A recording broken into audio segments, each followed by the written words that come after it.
Hello' everyone, আপোনালোক সকলোকে মোৰ অন্যতম ব্লগলৈ স্বাগতম জনাইছোঁ। তো আমি হঠাৎ আহিব লগা হ'ল GMCH হস্পিটেল। আমাৰ জেঠী মাহঁতৰ ভণ্টি, মোৰ ভণ্টি হয়, বাইকত ইমান গুৰুতৰ এক্সিডেণ্ট হৈছে, লগ ইমাৰ্জেঞ্চি ৱাৰ্ডত ভৰ্তি কৰাব লগা হ'ল। তো এতিয়া প্ৰায় 9টা বাজিল সময়, ৰাতি 9টা বাজিল। আহি আমি ইয়াত ইমাৰ্জেঞ্চি ৱাৰ্ডত ভৰ্তি কৰালোঁ। তাৰপিছত এডমিশ্যন কৰালোঁ, কিছুমান পৰীক্ষা দিলে, সেই পৰীক্ষাসমূহ কৰালোঁ। পৰীক্ষা কৰাই লৈ এতিয়া আমি অলপ গেটৰ পৰা বাহিৰত আহিলোঁ। কি হৈছে গাইজ, হস্পিটেলৰ ভিতৰত কেমেৰা এলাউ নকৰে, ভিডিঅ' কৰিব নিদিয়ে। সেইকাৰণে আমি বাহিৰতে ভিডিঅ' কৰিব লগা হ'ল।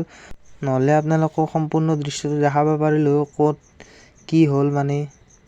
যিহেতুকে এক্সিডেণ্টটো বহুত ডাঙৰ আছিল, সেইকাৰণে তৎকালীন বিভাগৰ ট্ৰুমা ৱাৰ্ডত ভৰ্তি কৰালোঁ। এতিয়া যিহেতুকে বহুখিনি ৰাতি হ'ল, তো এতিয়া ভালকৈ গম নাপাম আৰু কি হৈছে। পৰীক্ষা ৰিপৰ্ট কালি ৰাতিপুৱাহে পাম। গাইজ মেডিকেলত আহিয়ে গম পালোঁ কিমান এক্সিডেণ্ট হয়, মিনিটত কিমানটা বেমাৰী আহে। সেইগিলাখান দেখা পাই গৈছোঁ, মাথা চাথা একদম কাম নকৰা হৈ গৈছে। গোটেইখিনি কাম ক্লিয়াৰ কৰি আমি আহিলোঁ বাহিৰত। বহুত ভাগৰো লাগছে, ভোকো লাগছে। তো সেইবাবে কিবা অলপ খাম বুলি বাহিৰৰ ফালে ওলাই আহিলোঁ। আৰু গাইজ যিহেতুকে বহুত ঠাণ্ডা পৰিছে, ঘৰৰ পৰা আকৌ কাপোৰ চাপোৰ লৈ অহা নহ'ল। তো ইয়াতে বজাৰ অলপ কৰিলোঁ, পাতি এখন কিনিলোঁ, পানী আৰু কম্বল এখন ল'লোঁ। খোৱা লোৱা কৰিলোঁ আৰু বজাৰ চজাৰখিনিও কৰিলোঁ। তো এতিয়া ব'লক হস্পিটেলৰ ফালে যাওঁ। যিয়ে নহওক দিয়কচোন, হস্পিটেলত আহিও কিবা এটা অভিজ্ঞতা হ'ল।